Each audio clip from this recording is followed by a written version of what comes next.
Welcome to 9 Players Cast, the video game book club podcast on YouTube. I'm Player 9, and with me today are... Jin Fang, Lee, and the Stew. Today we're playing The Witcher. The Witcher is an action role-playing hack-and-slash game released in 2007 by CD Projekt Red, published by Atari. It's a game based on a book series of the same name by Polish author Andrzej Sapkowski. Sapkowski, yeah. Sapkowski.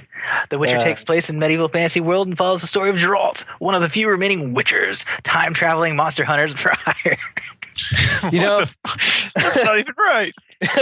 when I was first playing this game, I was like, somebody saw the Neverwinter 2 like editing tool software and said, I bet I could make a very good adventure out of this.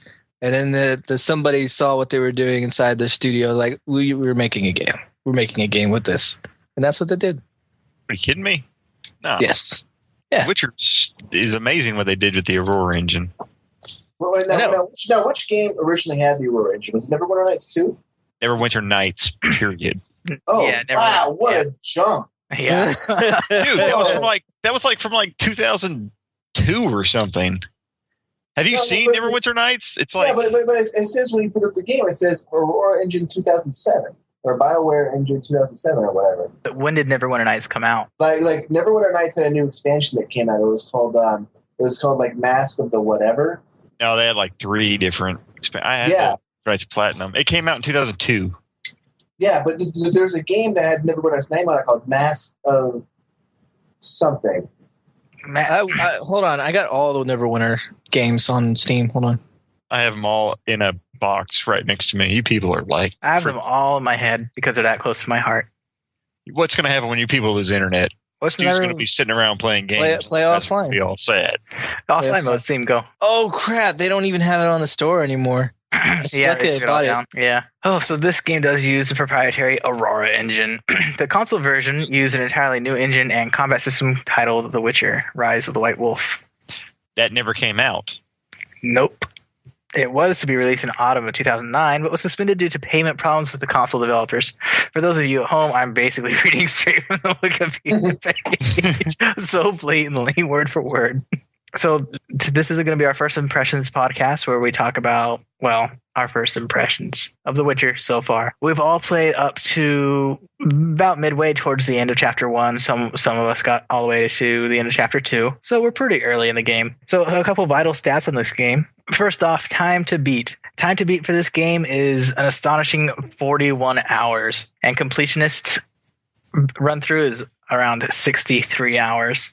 So this is kind of a monster of a damn game. Yes. CD Projekt Red does not joke around when they make video games. What else have they made? They've made The Witcher, The Witcher 2, and that's it. That was it? Yeah. They got their name from The Witcher. Actually, they got their name from actually trusting people. They're the only game company left that doesn't put copy protection on their games and actually doesn't charge for DLC. No, they actually have a fourth game, Cyberpunk 2077.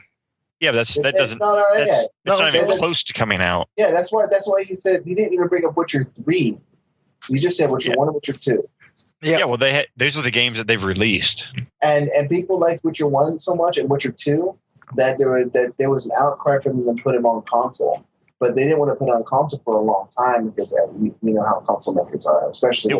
They didn't do it on console because it was going to compromise the game. They would have had to make concessions so consoles can handle the game. Yeah, but it would have reduced the gameplay, and they said, "Screw that, man! We're making it for PC, and then eventually we make it around to making it for Xbox." Well, that's how Atari is sometimes. Atari, they don't cut corners, man, except for when it's cheap. Have you heard about this game called E.T. the Extraterrestrial that single-handedly destroyed the video game industry in 1983? So, how did you guys first discover The Witcher? All right, now let me do mine first because. All right, well whatever. Everyone get out Stu's way. Okay. Yeah, step back, everybody, because I actually bought the boxed copy of this sucker. All right, I was in the BX looking for a video game, and I was just looking over the list. You thought it was The Bitcher. I saw The Witcher, and what'd you say? Oh my god! How is he going to edit that? No, seriously. I'm not editing that. That one's what did he say? He said The Bitcher. He thought it was a porno. He thought it was The Bitcher. Come on, guys. Be serious here. Try and tell a story.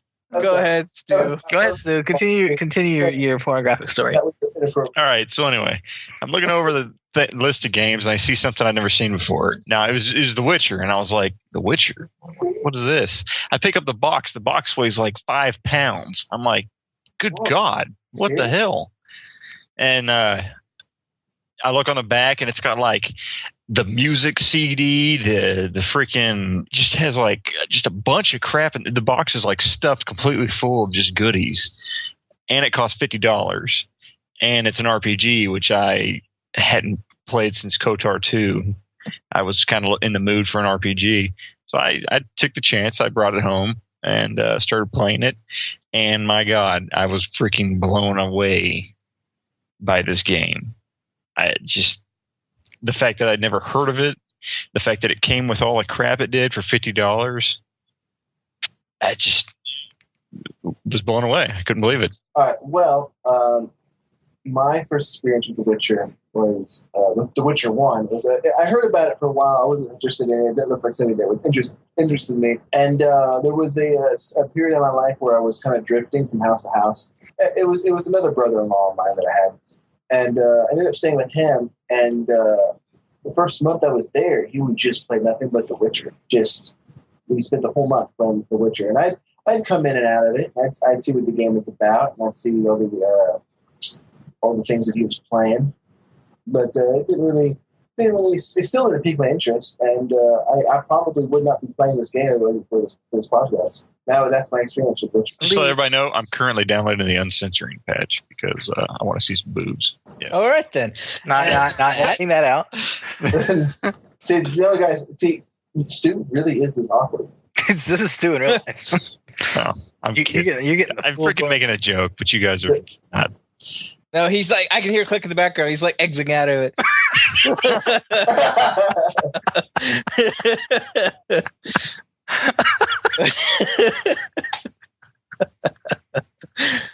Lee, share your sad personal story of The Witcher.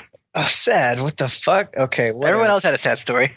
I don't have a sad story. I didn't hear anything about The Witcher until goddamn Witcher 2 was around. And then I was like, well, what's The Witcher about? I looked at it like, okay, yeah, that'll be good. And then I saw the system requirements, and I had a shitty-ass computer then. And I was like, well, fuck that. I guess I'll just have to wait.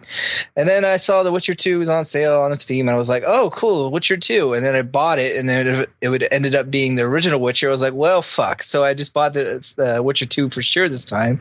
So now I have The Witcher 1, which I didn't really intend to play. I was going to like watch a walkthrough video of it. But then this podcast came around. I was like, okay, I'll play it now. I appreciate your honesty in this matter. Right. My turn. Yes. Okay, so when this game came out back in 2007, I was actually heavily preoccupied by the World Cyber Games Cup and being in it, which was awesome. But I didn't really have time for this game. Were you doing Command & Conquer that year? Yes, I was doing Command & Conquer that year. That was before I switched to Supreme Commander. No, anyway, I was pretty preoccupied by playing nothing but Command & Conquer forever, so I actually didn't play many of the games that came. I think I played Command & Conquer, Halo 3, and that seemed like that was about it. That was pretty much about it. So I basically ignored The Witcher the whole time. So I was the only one that never knew Witcher existed until Witcher 2 came out, huh? Well, you have to play the whole game through, and then you realize the beginning kind of sucks. Yeah, I got that part, but I got through chapter 2, and it was pretty fun. It got better as time went on. The director's cut. CD Projekt released the director's cut, but you have to manually download it because it's obscene in the United States. No, dude, like GOG. Dude, I have the director's cut right now. Yeah, since Steam has the uncut version too. No, you have the enhanced edition. You need the. What's your cards look like? They're totally uncensored. Like I said, tits and everything. How are you we? did really? Yeah, that was the whole point. I thought that's another thing. I got to Abigail, she like had like fucking like paint like rubbing all over her body, and she's like tits just hanging out like. That's another thing I want to talk about. I love how this game reduced women to trading cards. No, Ariam, don't. It's just a fun thing for guys. Don't. No, I'm not talking down to it. I legitimately love the idea of like tagging cards like, hey, Hey, you got Abigail? Shit, let me see that. Oh yeah, I'll trade you. But you had to work to have these cards. Oh yeah, it's like a little game. Oh yeah, you had to work. You had to Vanessa press and Abigail were totally easy to get. Yeah, well, Yeah, it gets harder as you get on in the game. Oh, okay. Like you screw up on a dialogue. Like I'm waiting for Shawnee. I'm waiting for Shawnee, buddy. I don't think you can, Shawnee. Yeah, you can. Probably though. Look, also, did they add jiggle physics to this game? Because yes, they did. The engine, they went in there into the engine and said, "Okay, we're adding jiggle physics." It's not a major part of the game. But Yeah, it is. No, it is. If they can make a national discussion over an ass cheek shown in Mass Effect 1, then we can talk about cards and sex. They edited it out and made it to where you had to jump through. Well, not jump. You just had to click on it, but they made it to where you had to manually find it for the American version. I don't know. Not I guess for me. Steam. Well, it's because Steam released it here, 6 years after the fact. So it's like just sitting in the background, just there pounds. All right, I got my game out, and I've got. Here's what came in the box. Okay, I got this map here that's damn, I didn't know it was this big. It's 3 feet across by 3 feet down, and it's a map of the game world. Is it the same overmap that you do when you press the map button? It's bigger than that. It tells you the entire Empire of Nilfgaard. I'm pretty sure that's what that is. If you actually look at the overworld map. Oh, it probably is then. But no, see, it's got Vizima here on the side if you go down the River Pontar. It's a cool map. And let's see, what do we got here? We got music inspired by the game. We have the game's soundtrack itself. We have a short story, which I went out and bought the novel. Wait. Inspired by the game? It's not in the game, it's just inspired by it? Yeah, it's just music inspired by The Witcher. That's kind of cool. It's there's music. Okay, I love it when people get inspired by games. If you go to if you go to the iTunes store and you go look at Frank Capacchi stuff, every time I've talked to Frank Capacchi, it's man, I wish you'd make more Command & Conquer stuff. And he says, dude, I am making more Command & Conquer stuff. They're just not called Command & Conquer music anymore. I have my own albums. And they're all whatever you want out of Command & Conquer games, I have them. I have my own thing. It's oh, cool. But another thing is that I go around the fucking internet and I see things inspired by one or another, and they sound like shit. You can just go into the bathroom and record a fart and say that was inspired by Command & Conquer 3, right? Shut up, Ariam. That's good. I just when people say it's inspired by, it's yeah, is it really, or did you just say it's inspired by so and so game? Because they'll make music and then they'll attach inspired by Final Fantasy, and they'll just get people buy it because it's Final Fantasy. No, but see, I'm listening to it right now, and this stuff's actually really good. I think they may have used it in The Witcher 2. All right, it also comes with the making of DVD. It also comes with a bonus disc, which has a expansion pack, which I never finished, actually. It didn't have voice acting, and it was an extra adventure, you mean? Yeah, it was an extra adventure, but they didn't... I mean, they did all the work, but they didn't voice act it, so it's kind of boring. All right, so tell me a tale, someone. Tell me, what exactly is a Witcher? A Witcher... Well, hold on. Can you explain that? Genetically modified human being. In the 15th century. Pretty much. So, Castlevania. It's the 13th century, guys. So, Castlevania. Okay. So, someone tell me a little bit about the plot. What's happened so far? We're up to about halfway through chapter 1 up to chapter 2. So, what's the gist of it? Well, what happened is that for some unknown reason, we open up with Geralt, the main character of the game, who is a Witcher. He awakens in the middle of the field, and he has complete amnesia. And he's brought in by some friends who are luckily going to buy. Just as you're getting reacquainted to things around you, the castle that they're in becomes attacked, and the secrets of the Witchers are stolen, and then you have to retrieve them. And all your friends split up in the four corners of the earth, quite literally, to find more clues about where they can find things. I like that they actually did literally comment on the classical four corners of the earth thing in the dialogue. Yeah.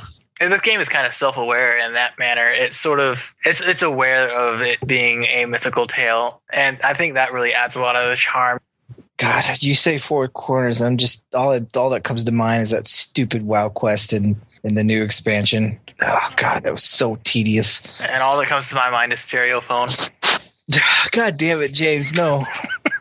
We'll get to that later. Anyway, now someone tell me about the allies and the friends in this game, because one of the things I definitely noticed is for its time, 2007, when this game came out, the level of detail that the NPCs had, the level of detail that all your allies and just the people of the world had was really actually kind of impressive. And I compare that to as you're walking through town, you see a peasant, a female peasant, an old peasant, a sick peasant, a peasant standing next to the tree, and then Kirkstan the Mighty. Who are you going to click on?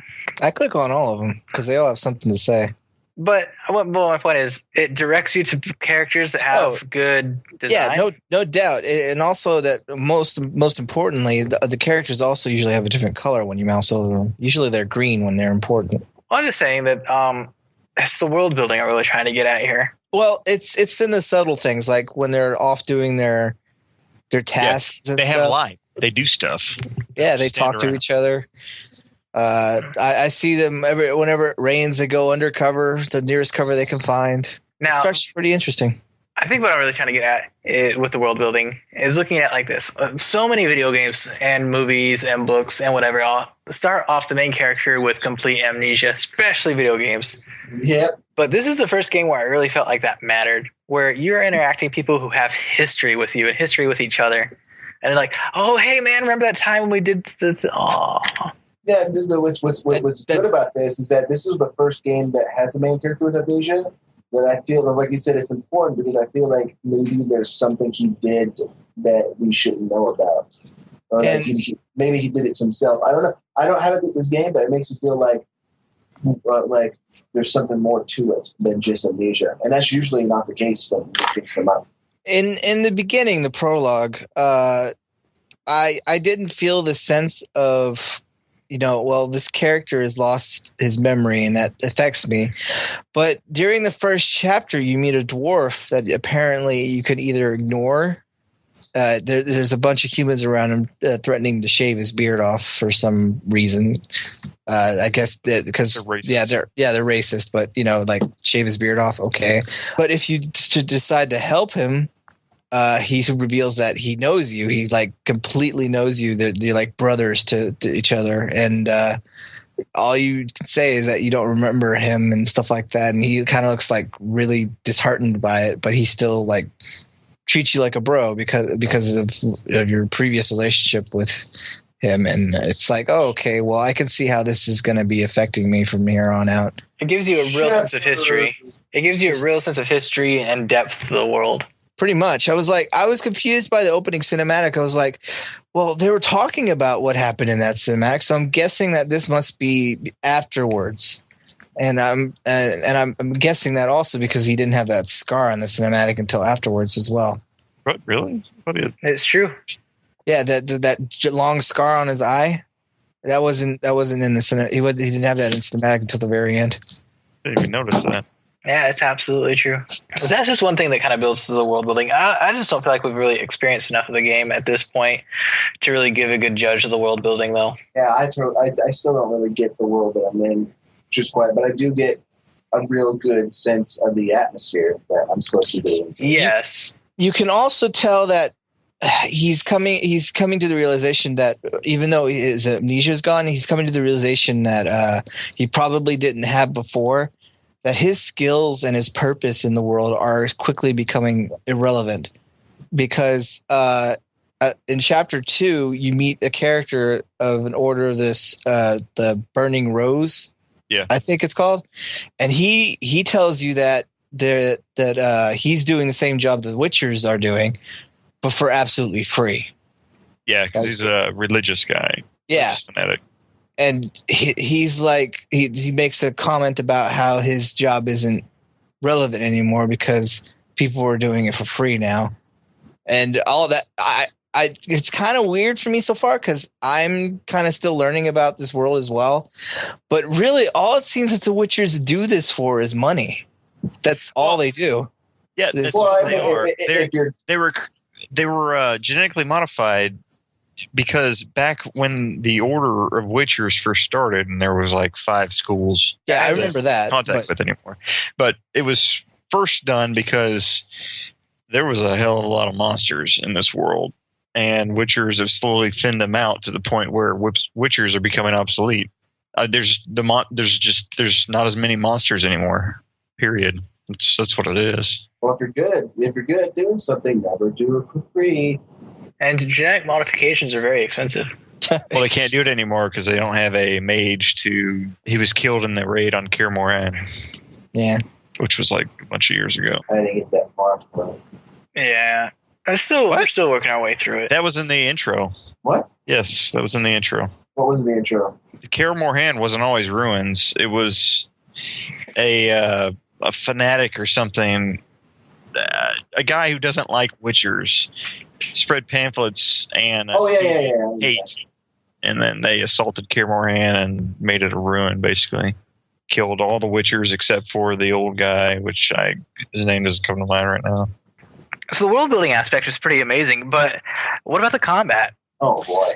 Well, it's combat is unique. Yeah, that's the best way to put it. It's unique in the fact that timing is important. You just can't spam click. Though for some reason there's a little bit of a response issues where you click and then nothing happens, and then it takes a few seconds for them to run up, or it doesn't connect, or they'll be swarming you and you'll swing your sword around and nothing seems to happen. But for the fact that all your attacks are based on your timing on your mouse clicks, that's actually pretty neat. I liked that. I thought it was just going to be a hack and slash. Also, it was really cool how you had to choose between. You had to read the bestiary. Yeah. And you have to choose between the silver and the steel sword, and then you had to choose between heavy fighting, agile fighting, and if you're surrounded by enemies, you have to judge if you can do the group fighting. And changing your stances is a really cool feature that they added.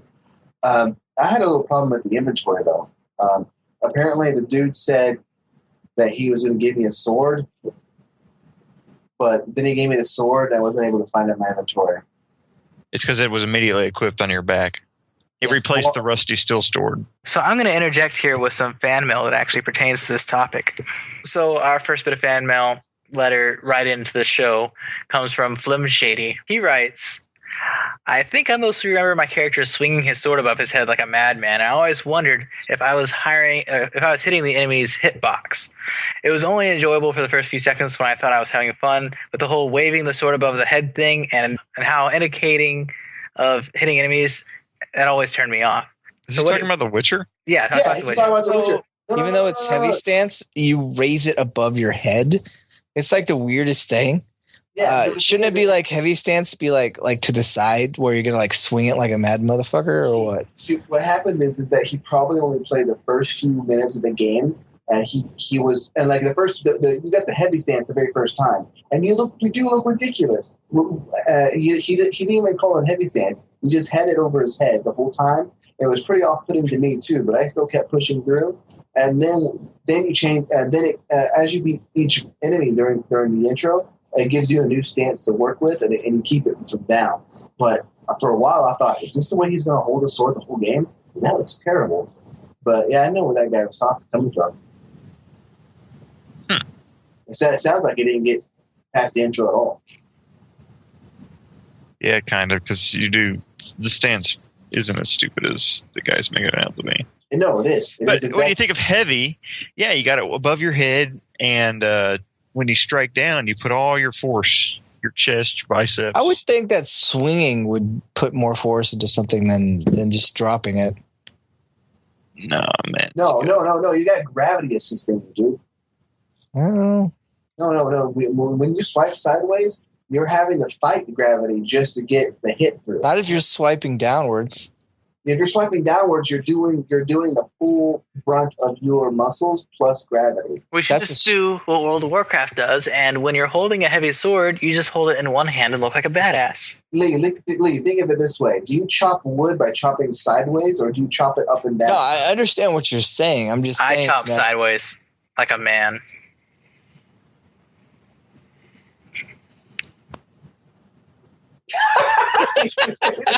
You've never chopped wood in your life, James, because that would not work. Let me just tell you right now. I don't know if we're gonna keep that silence, but that was some fucking palpable silence.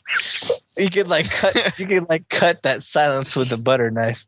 It's good news. Okay, we talked about Lee, Arium, Stu. Talk about magic. Magic science. Since I've only gotten 2 so far, the magic seems. I keep forgetting to use it. Just like the alchemy, I just don't. Yeah. What hardness are you playing on? Normal. Yeah, see, if you go any higher than normal, it becomes like you have to have. Well, you're constantly playing with getting poisoned because whenever you go into combat, you're loaded up with stems. Yeah, I know about the alta toxicity and stuff like that. I just never. I guess I'd have to play at a higher difficulty to understand how important alchemy is in this game. But I just feel like it's something that's optional to me right now, and I'm not dealing with it. It is because it's a learning curve, and a normal person that just wants to play the game for the story. It's just a big. They don't want to force that on. It's designed that way, though. Yeah. And which is apparent during the opening where you select your difficulty and it spells out for you not how difficult the enemies will be or how difficult the challenge will be, but rather what things you will or won't need to utilize. And I actually do think that's worth mentioning is kind of a unique feature in game design. Just that explanation right off the bat. Okay, so you're going to need this and not that, and if you're not really going to have an opportunity to use this. And I think that was actually really cool. I wish more games did it like that instead of saying the enemies are going to be harder. You will die. The magic I kept on finding, I guess the push spell was more of an issue. I never found myself using it or forgetting about it, but once I found that Ingus spell, oh man, I'm using that out the butt because like. Wait, you didn't like push? No, not really. I loved it. It's useful for like stunning them and stuff like that, but I just kept forgetting to use it. It was hacks, man. You knock over a one shot kill every single person that comes near me. But fire is like amazing because it has a whole bunch of other effects to it. Like what? Does it catch them on fire? There's a burning effect and there's pain. I think that also happens. And isn't there like a stunning effect attached to it as well? Yeah, like reduces their defense and stuff. Yeah, so there's a whole bunch of good stuff that happens with that. What's Arian think about magic? I think that, well, I mean, like everything you guys have already said, it's just like all I have right now is the pushing spell. And there's some feedback on that. All I have is the pushing spell, and I have to tell you, I don't really see myself using it that much. I do like the special death animations when on the ground after I push them down. I hated seeing the same one over and over again. Really? How many have you seen? 2. I saw one where he stabs the guy in the head, and the other where he uses the handle to stab the guy in the eye. Over and over and over and over again. I've seen at least 4. One. Have you seen the one where you like? Well, obviously not. There's one where he. I think it depends on your stance because there's one where he like throws a sword in the ground, whips out a dagger out from like in the Witcher 3 Somatic that they just released. And he whips out the dagger and like just stabs the ever-loving crap out of whatever you're attacking. Like he perforates that guy. And there's another one where he cut off his head. I've seen the cutting off the head one. It's the only one I've seen. I think that might be the quick stance. I did see that one. I do have something to say about magic that hasn't been said yet. Go ahead. You're a wizard, would you? It's cool how they explain that you have to do complicated signs with it. It's a real hard learning skill because you have to do complicated signs with your fingers in order to cast the spell. And in the beginning, that one Witcher couldn't do it because he had smashed his hand at one point in his life, and he could no longer do signs. This game is awesome, and if you don't finish it, I feel bad for you, son, because this game is one of the games you have to finish because the storytelling it's like well, I'm not going to use that analogy. You're climbing a hill. no, use your original analogy. Oh. You're climbing a pretty damn steep hill on chapters 1 and 2. And then when 3 hits, it's like just rolling downhill because this game's picking up steam. You don't want to stop. Every time you got to stop and go do something else, you're like sighing to yourself because you want to know what happens next. The storytelling just is amazing. The choice system, like it's unparalleled. It gives you choices. The choice system, yeah, it actually gives you choices. Like if you remember in Knights of the Old Republic 1, which was a great RPG back when I played it a long time ago. I don't even know how old I was. Still is. But the choices mattered. You could play the whole game as a bad guy, and the entire game hinged on the one choice you made at the end, and you would become instantly light side or something if you played a Sith the whole time. Right. But this game, something as small as you gave a beggar change in chapter 1, that beggar got mugged and was killed by a bunch of guys. Those guys are put in jail for the past 3 chapters, and now they're out and they're really pissed off, and they're going to come find you, and you're going to have a little battle because these guys are pissed off that these guys, fucking money. And yeah.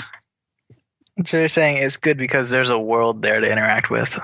Not only that, but I'm saying it's good because the story is just amazing. There's little things. I don't know if you know this, Stu, but do you remember Odo?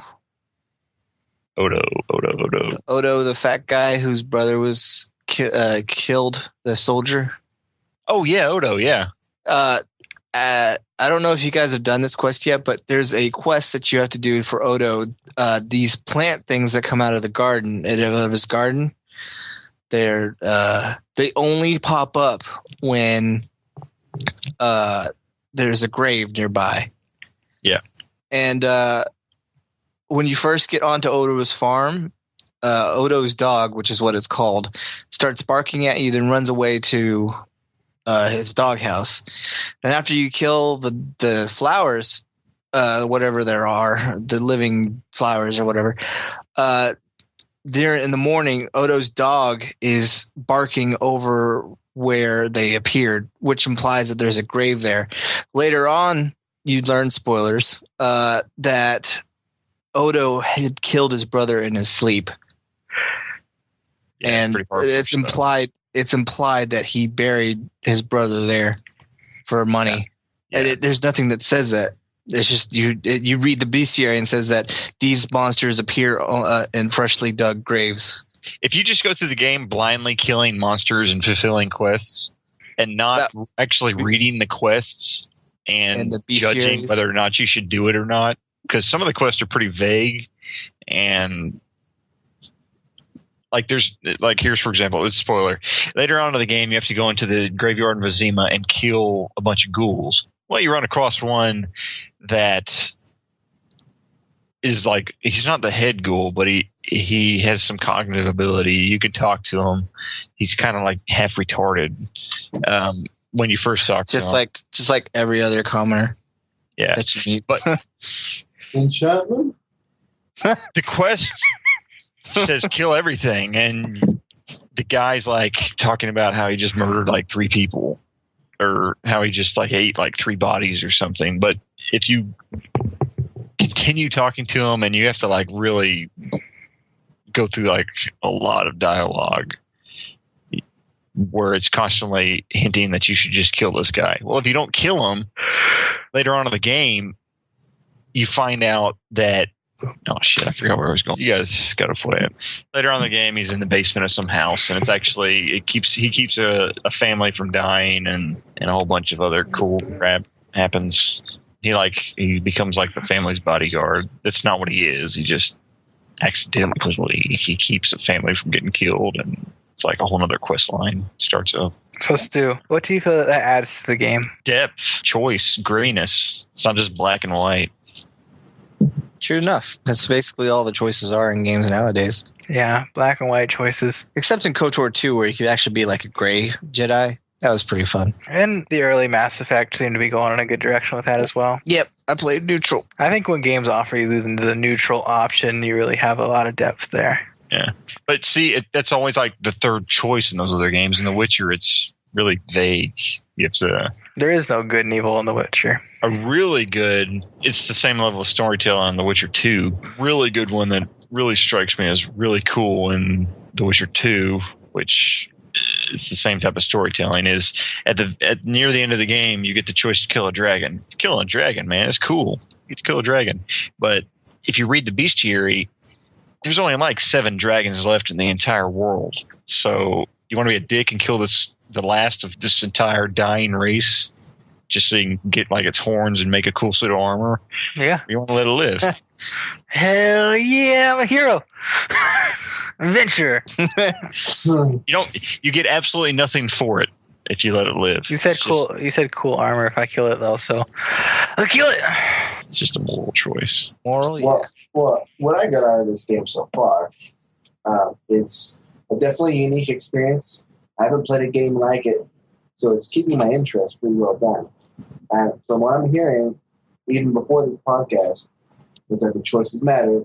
And so I am taking my time to listen to everything, make informed decisions. I'm looking forward to seeing Chapter 3 to see if it does become a roller coaster. It is quite challenging to mud through what is basically an antiquated game. I am going to continue my heavy-handed approach and try to clod through this game, thinking as little about my choices as possible, and see where that gets me. I'm going to put no thought into my choices whatsoever and just do whatever. And see if that really changes my experience a lot compared to what you guys experience, because I feel like a lot of players do play like that. Just whatever. Gorilla in a china shop. Yes. I actually do kind of enjoy playing some games like that and just intentionally be that gorilla just clodding through town, taking every quest and killing everything, coming back and expecting rewards. Yeah, you can't play like that from what I've seen from the choices. Yep. So are you looking forward to continuing playing this game? Yeah, I'm going to continue playing it even if you guys don't. Because I want to keep going. You're never invited back. Well, I'm tell her about stories and shit, so I don't. All right, so now that I have everybody's first impressions, I think it's about time to wrap this up with moving on to our Kickstarter part of the show. Next time we're basically going to get as far through the game as we can, maybe even complete the game. So as usual, make sure you like, comment, subscribe, leave messages, email squad9.tv@gmail.com or player9show@gmail.com, or leave us a message on YouTube, whatever you want to do. I'll go first. No, you step back because I got something to blow your mind. Stu's been sitting at the edge of his seat the entire cast, waiting for his opportunity to present the Kickstarter of it. All right, everybody, all you 10 people that listen to this podcast, you need to find a couch and sit down because I got something to tell you. This Kickstarter is for a thing called the Stereophone. God damn it! And it is as great as it sounds. God damn it! It's just Stu. Why did you bring this to my attention? It transforms your home's unused phone line into a house-wide multi-room sound system. God damn. That doesn't sound badass. I feel sorry for you.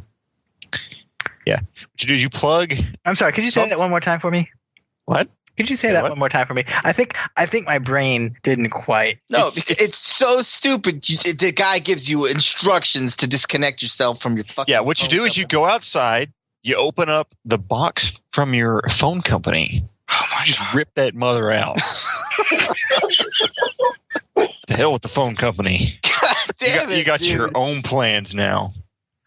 You hook up this thing called the Stereophone. Well, I think it's actually pretty cool. I mean, okay, wait, Stu, hold on. I am starting to come around on this thing. I'm not even joking. Okay, God, okay, no, Arium. okay. No, I'm sorry. Yes. What you're saying. It's Listen, like some kind of fucking virus going on right now. No, listen. Remember how if you had multiple phones in your house, like you could you could talk to each other if you picked up the phone? No.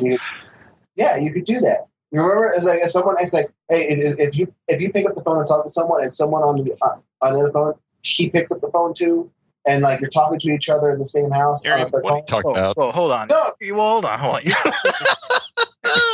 listen. You're telling me You can't You're not tell supposed me. to have a phone connected to this. Can we? You realize that, right? There are no phones in the process. You're telling me that there's something that existed before cell phones? And remember how you tell your mom or your dad or your brother to hang up the phone because you already got it? Okay? It utilizes that same system, so you can plug in your stereo into your phone cable, and then another room will have you can plug it back into that same phone cable into another room, and then you can have an output for your stereo. Is that what the thing is doing? Wait. No.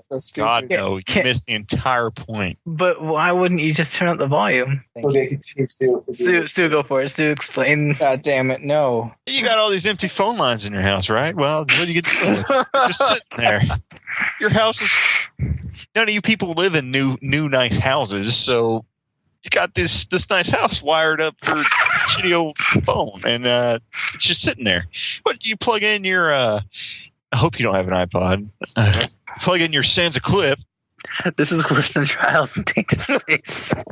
Well, you do that in your bedroom. You go to the kitchen, you plug in a set of speakers. I don't know what you do in your bedroom. You press play, and you got music all over your house. It's on the walls. Yep. It's on the ceiling. It's everywhere. This idea working. You can see this idea working. Yes. I just posted a video of Emperor's New Groove where Crunk goes, wait a minute, no, wait, he has a point. Is this something like really dumb? Hold on. Stu, I'm gonna get one of these. I promise you, I'm gonna get one of those. No, dude, there's phone jacks that James is using right now, and we can fuck around with this. you have to rip out the phone company's service to do this. Yeah, well, guess what? He doesn't have a phone company. You still have to go to the fucking. You still have to go to the fucking box to rip out whatever is in there. No, you don't. Yeah, you do. It's in the instructions. Yeah, if you don't do that, it doesn't work. Yeah, so you have to go to your box and like. Well, so much living on property, James, because you're going to get kicked out when I get one of these cables. Okay, moving on to mine. Who wants to email this guy? No. Leave him alone. Leave him alone. He's going to bring this evil on us. Don't you bring that evil on me, Ricky Bobby. Don't you bring this evil on me. Okay, hold on. Okay, my Kickstarter, all right? Here's my name. It's a Kickstarter project called Project Phoenix, okay, and it's got. They're claiming it's one of the first games that are in collaboration with American designers and Japanese designers to make the next generation of RPGs.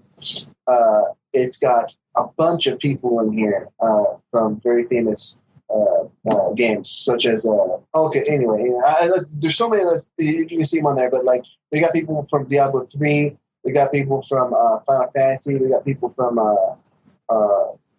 Assassin's Creed. We got people from all walks of life are working on this game. And it had a goal of $100,000, and it's about to reach $500,000. I'm really underselling it. You guys really got to check it out. The composer of Final Fantasy music is going to be composing the music for this game. The original Final Fantasy music, the ones that everyone the guy wrote the goddamn Chocobo song for crying out loud. We've already got some concept art and stuff like that, so it's looking pretty good. I can't believe it hasn't been up for talking yet because it's a pretty big deal. But you guys should check it out. Sweet. So I got a Kickstarter here called 7 Days to Die. It's a voxel-based survival game, kind of Minecraft-esque. It actually has physics to the blocks, or what voxels, I guess you could call them, so that you can't. You know how in Minecraft where you can like put a block in midair by putting a block up above and then taking a block out from below it, certain blocks will float. that shit doesn't happen because it's all physics attached to it. Only dirt blocks can go out only so far. Stone blocks can only go out so far. Wood can only go out so far. Metal can only go out so far. And each one also has an endurance. So if you put like metal on top of dirt, it'll crush the dirt and until it doesn't it has enough support under it, like just a regular level ground. You can't just put on a pillar of dirt and expect it to support itself. It's all based on zombies. It's an entirely zombie-based experience, MMO. You can create traps, you can create weapons, you can create houses. Everything's procedurally generated. There's a story-based mode on it. That's also procedurally generated. There's an entire mod software for it where you can create your own adventures, your own maps, your own enemies. They're special infected, just like in every other zombie game that's here now. But it's looking to be very fun. I think today is the last day to support it. So by the time you guys hear about it, it'll probably be done. But it's definitely a project to keep your eye on for when it releases, because it's looking to shape up to be a very fun survival game. Excellent work. I don't have a Kickstarter because I'm starting to read StarCraft Universe, and after reading whoa. No, stop. No. All the shit you gave me about not having a Hold on. I have one. Okay, look, my Kickstarter.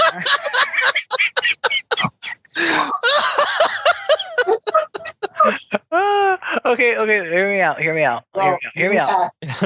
What I think is going to happen if Blizzard doesn't shut it down, they're going to scoop them up and say, okay, we'll fuck all that lore. We're going to give you actual lore that you have to follow. Well, I'll be serious. I'm a little concerned about the lifespan of this Kickstarter because I've seen other fan projects in the past. There's a fan project to do a kind of a follow-up Space Marine movie, and Games Workshop has gone on record and saying, we're not going to shut this one down. But unfortunately, not everybody has that same track record. Well, I mean, they can't do any worse than the actual official one. I think Blizzard has acknowledged that. I think that and I actually enjoyed that movie. I loved it. Someone made a list of everything that was wrong with that movie, and now I can't think of anything. Speaking of movies based on video games, whenever this wrong thing, it wasn't based on a video game. It's based off the tabletop universe. Whatever, based on a game property. You think that when this WoW project comes off, that they're going to show off levels of CGI I'd never seen before? Look, we're not doing sign-outs anymore. We're just hold on. So just like this is Diamir signing out. Yeah, this is Stu signing out. I'm getting the hell out of here. Join us next time for Tomb Raider. This is Player 9 signing. Oh, there are going to be new cast members next time, by the way, so please keep listening. Oh, by the way, there's new people. It's an all new cast next time. we totally James is like, no more. You guys are out. New cast. And then they come back to next week and there's actually a new cast.